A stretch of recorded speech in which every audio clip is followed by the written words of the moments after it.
So the project I'm going to show you today is the 4th grade weaving project, and this is a little bit more time consuming in terms of preparation, but it's really worth it. The kids love to do it. It's really different than what they're used to doing, paper, markers, crayons, all that thing. So this is what their finished product will look like, and it's really cool, something that they can like take home, and they really like this one. So I would encourage you, even though it's a lot of prep, to do it anyway. So first you're gonna start with just a piece of cardboard, just from your Amazon boxes or whatever you get. This one's about 4 by 6 inches.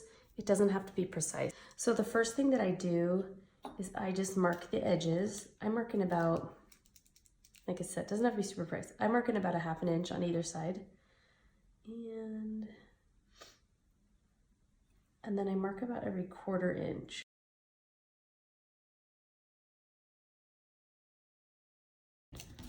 And then you're going to do the same thing on the other side.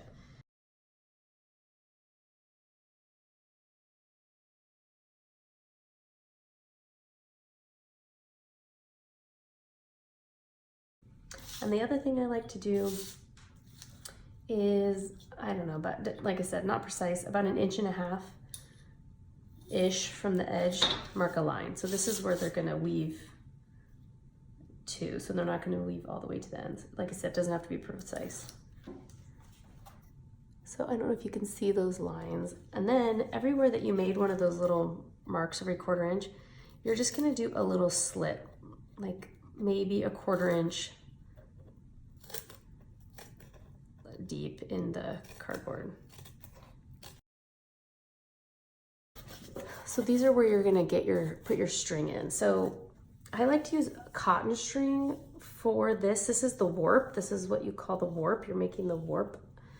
And I like to use cotton string. It doesn't stretch as much as like a polyester yarn. And so you're just gonna start in the, I just leave a tail in the back, and you're just gonna start in the first notch at the top, go to the first notch at the bottom, and then come back. And you wanna pull fairly tight, not so tight that it's pulling the loom and bending it. You just want it to be, you know, not loose. So if you just kind of put some tension on it as you wrap it, that's all you need to do. Don't think once. So then you're gonna leave a tail. So you've got the tail you started with, and then all you're gonna do, this is just so it doesn't fall apart, and as they work with it, it's just tie a knot, just tie a double knot. And then I just like to trim them so they don't hang out. So that is what I would, if you're gonna prepare this for them, I would prepare that. And as you see, it didn't take that long. And then you could just take them in all ready to go, just like this, to your class.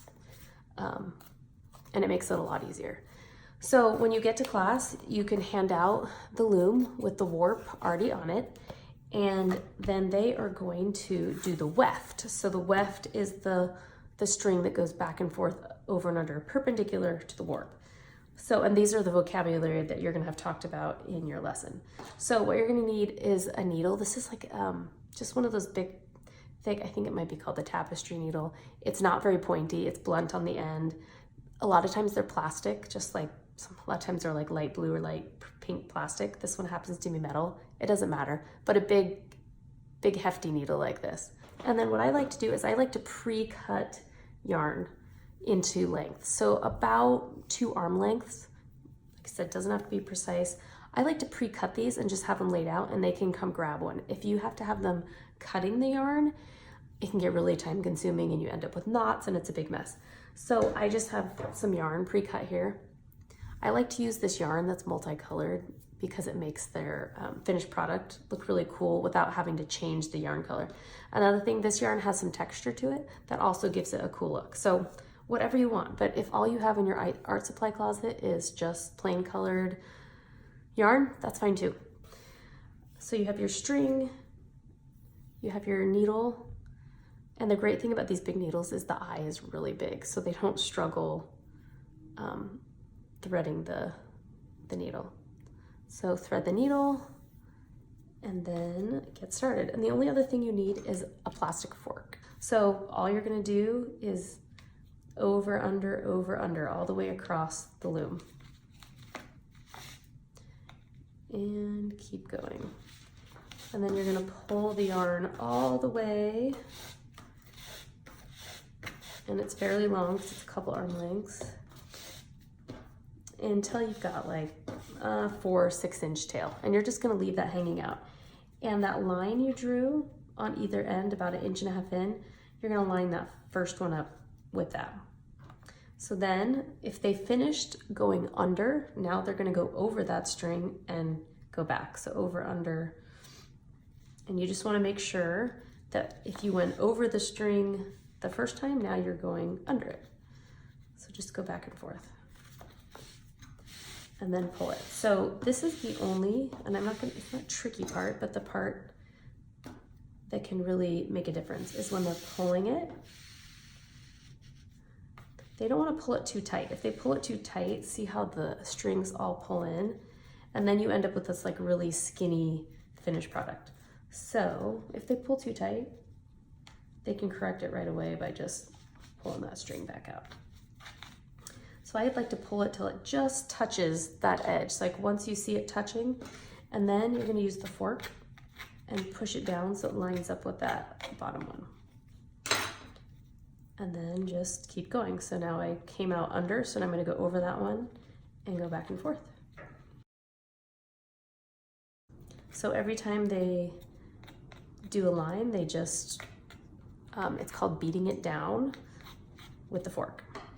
And just go back and forth until you just have a little bit of a tail left. So I've kept weaving back and forth, and as I go, I've kept pushing it down. The tighter you push it, then the tighter the weave will be. If it's not pushed down really tight, it'll be fine. It'll just be a little bit looser than this. So I've got to the point where I am running out of string, so I don't have quite enough. I could probably go back one more time, but you don't need to get too close. So I'm just gonna take the string off the needle and I'm gonna let it hang, and then I'm gonna get my next piece of string. So I'm gonna do this one next. Put it on my needle.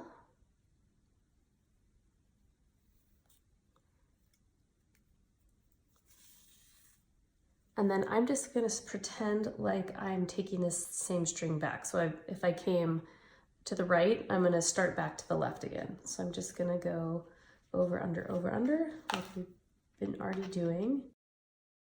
So when I get just a little bit of a tail, what I'm gonna do is I'm gonna take that tail from the last one and I'm just gonna tie a double knot.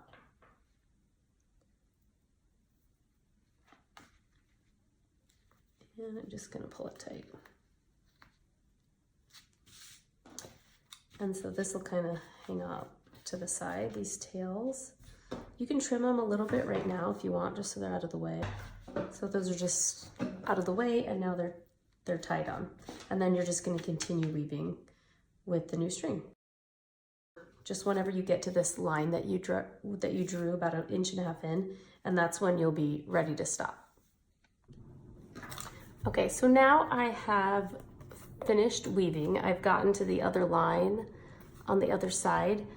One thing to remember is if they only get to this point and you've run out of time, you can stop here too. They don't have to get the full length. I just wouldn't go any further than these lines. This is a little bit of a time-consuming project. You might not be able to finish it in one lesson, but you could leave it with the class, and the teachers are often okay with them working on things like this once they finish their work. Or you could come by one more time and just whatever time you have that time, just as far as you get. So it's totally fine. There's no like exact point they need to get to. And one thing that they will do, theirs will probably not look like this. They'll probably be a little more squozen in the middle, and they'll have messed up a few times weaving. They'll have gone over 2, and it's totally fine. And if they are worried about it, just remind them it doesn't matter. It just kind of gives their weaving a little bit more personality. So don't let them really agonize over little mistakes. It's totally okay if they make mistakes. It's not gonna make the weaving not work. Now, if they were to go weave over, under, over, under, over, under, and then come back this way and accidentally do the same over, under, all it will do is undo that row. So they'll kind of figure that out. Still have the tails from the end and the beginning, and that's fine. Just leave them. We're gonna work with those at the end. So now you're gonna turn it over, and they can do this, and they're just gonna cut the strings on the back. Now, do not pull them out of the slots here yet. You're gonna wanna do that just a couple at a time. So working from either end, it doesn't matter. You're gonna pull out 2 at a time. So you're gonna pull out 2 of the strings. And what I'm gonna do is I'm gonna take the first 2 strings and I'm just gonna tie 2 knots, just a quick little double knot, square knot, whatever you wanna call it.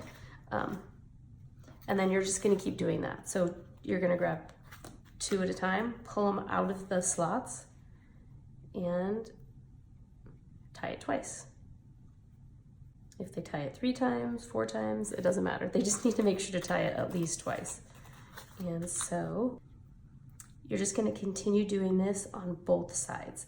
Now, if you have an odd number of strings, so if you get to here, looks like mine's even, and it just depends the size of your loom.